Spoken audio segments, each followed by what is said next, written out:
नमस्कार दोस्तों। आप सभी का जीएस कैंपस पर बहुत बहुत स्वागत है। दोस्तों, आज जैसा आपने देखा होगा कि एक 15 जनवरी 2023 को एक सवेरे सवेरे एक खबर आती है कि नेपाल में एक बड़ा सा विमान हादसा हो जाता है। ये विमान हादसे तो आपने देखे होंगे, अक्सर होते रहते हैं, लेकिन विमान हादसे के बाद एक सबसे ज्यादा चर्चा में आता है ब्लैक बॉक्स, जो आपके एग्जाम के पॉइंट ऑफ व्यू से बहुत ज्यादा इंपॉर्टेंट होता है। तो इस ब्लैक बॉक्स पर हम लोग यहाँ पर इस छोटे से वीडियो में चर्चा करेंगे कि आखिर क्या होता है, इसकी क्या जरूरत पड़ती है और क्यों ये इंपॉर्टेंट होता है। तो सबसे पहले तो आपको बता दें कि जो नेपाल में एक विमान हादसा हुआ है, ये एक पैसेंजर प्लेन था। इसमें से करीब 68 जो है पैसेंजर प्लस 4 जो है क्रू मेंबर, जिसे कह सकते हैं चालक दल के सदस्य, उसमें पायलट एयर होस्टेस वगैरह होती हैं। यानी कुल मिला के 72 लोग इसमें लगभग सवार थे। अब ये जो है, जैसा आप देख पा रहे हैं, अगर हम लोग इस कंपनी की बात करें, ये यति एयरलाइंस का जो विमान था, यानी जैसे अपने नहीं होता है इंडिगो एयरलाइंस, विस्तारा एयरलाइंस, तो इसी तरीके से एक छोटा विमान है। क्योंकि नेपाल अक्सर देखा होगा आपने, पूरा का पूरा एक पहाड़ी, ज्यादातर पहाड़ियां हैं, तो और वहां पर क्या होता है कि जो नेपाल का जो एयरफील्ड है, यानी कह सकते हैं वहां पर टेक ऑफ और लैंडिंग थोड़ा सा मुश्किल होता है, इसलिए बड़े विमान के लिए वो थोड़ा सा मुश्किल एरिया होता है। इसलिए वहां पर आपको ज्यादातर देखा होगा, जैसे पहाड़ों पर छोटी बसें चलती हैं, तो पहाड़ी जो देश होते हैं, पहाड़ी राज्य हैं, वहां के लिए छोटे प्लेन जो है, एयरक्राफ्ट अमूमन यूज किए जाते हैं। तो यति एयरलाइंस का एक प्लेन था। अब ये यहां पर देखेंगे आप, नेपाल के मैप पे देख रहे हैं काठमांडू, जो कि आप देख पा रहे हैं नेपाल की कैपिटल है ये। यहां से इसने टेक ऑफ किया था और इसे जाना था पोखरा। तो ये करीब करीब बहुत ज्यादा डिस्टेंस नहीं है, मान के चलो 200-250 किलोमीटर दूरी रही होगी इसकी।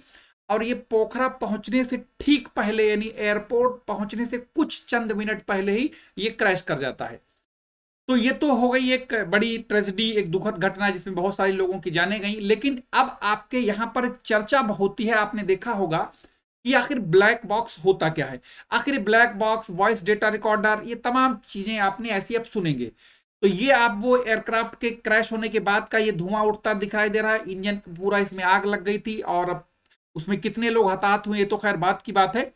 लेकिन हम लोग यहां पर देखेंगे कि आपने देखा होगा कि जो सबसे ज्यादा इंपॉर्टेंट है, वो आपका इस पूरे एग्जाम के पॉइंट ऑफ व्यू से, वो है आपका ब्लैक बॉक्स। ठीक है, तो सबसे पहले याद रखिएगा 1950 के आसपास क्या था, ये प्लेन बहुत ज्यादा क्रैश होते थे, और क्रैश होने के बाद उनका कारण नहीं पता लग पाता था। तो एक ऐसी डिवाइस की जरूरत महसूस की जा रही थी, ताकि वो प्लेन के क्रैश होने की पूरी एकदम एग्जैक्ट जानकारी मिल सके, ताकि अगली बार उस तरीके की घटना कोई ना घट सके। तो 1953 में सबसे पहले ये पूरी दुनिया में, ये एयरलाइंसों में, चाहे जितनी भी, चाहे वो फाइटर एयरक्राफ्ट हो या सिविलियन एयरक्राफ्ट हो, हेलीकॉप्टर हो, यानी जितने भी आपके ये उड़ान, हेलीकॉप्टर, फाइटर एयरक्राफ्ट, सिविलियन, इनमें सब में 1953 में एक लाल कलर का एक ब्लैक एक डिवाइस यूज की गई। उस शुरुआत में इस डिवाइस को नाम दिया गया था लाल अंडा, यानी रेड एग। ठीक। लेकिन बाद में क्या हुआ कि जो ब्लैक बॉक्स होता है, ये इसके जो अंदर की दीवार का कलर होता है काला होता है, इसलिए इसको ब्लैक बॉक्स नाम दिया जाने लगा। और ये एग्जाम में सबसे ज्यादा तो यही पूछा जाता है, ये आखिर किस कलर का होता है, ये नारंगी कलर कह लें या रेड कह लें, इस तरीके का होता है। और वो उसके पीछे कारण, बाहर का जो रेड या नारंगी कलर, इसलिए क्योंकि रेड की वेवलेंथ ज्यादा होती है, दूर से दिखाई भी पड़ सके आसानी से, इसलिए। खैर, अब हम लोग बात करते हैं, तो देखो ये जो है पूरी तरीके से प्लेटिनियम का बना हो, सॉरी टाइटेनियम का बना होता है। और ये टाइटेनियम का इतना सख्त, यानी इतना मजबूत बना होता है, और टाइटेनियम के डिब्बे में ही रखा होता है। इसमें दो डिवाइसें होती है एक तरीके की। एक जो होता है, एक को हम लोग कहते हैं, आपका देखा होगा आपने, एक बोलते हैं हम लोग कॉकपिट वॉइस रिकॉर्डर, दूसरे को कहते हैं फ्लाइट डेटा रिकॉर्डर। तो आखिर दोनों में अंतर क्या है, इनको पहले देख लेते हैं। और ये एक ही डिब्बे के अंदर दोनों पैक होते हैं। हवाई जहाज के पूंछ में ये लगाए जाते हैं। पूंछ में लगाए जाने का मेन कारण ये है, इन्हीं ब्लैक बॉक्स की लोकेशन ये है, देखो एरो बना हुआ है। क्योंकि अमूमन जो भी प्लेन क्रैश होता है, अमूमन देखा होगा आपने, पिछला हिस्सा ज्यादा सुरक्षित माना जाता है, वहां पर फिर भी कुछ न कुछ कम नुकसान होता है। अब अगर हम लोग इसकी बात कर लें फ्लाइट डेटा रिकॉर्डर और वॉइस रिकॉर्डर की, तो फ्लाइट डेटा, हाँ, जो और इसकी मजबूती का हाल ये है कि ये इसको अगर 11,000 सेंटीग्रेड टेम्परेचर के ऊपर 1 घंटे के लिए डाल दिया जाए तो कुछ नहीं बिगड़ेगा इसका। दूसरी बात, ये 14,000 फीट की समंदर में गहराई पर भी अगर डाल दिया जाए तो इसका ना तो पानी कुछ बिगाड़ पाएगा, क्रैश हो, और उसके बाद क्या होता है, ये 30 दिन तक लगातार, इसमें इतनी बैटरी पावर होती कि 30 दिन तक ये लगातार सिग्नल देता रहेगा, बीप की आवाज करता रहेगा, ताकि इसे लोग जल्दी से जल्दी ढूंढ लें।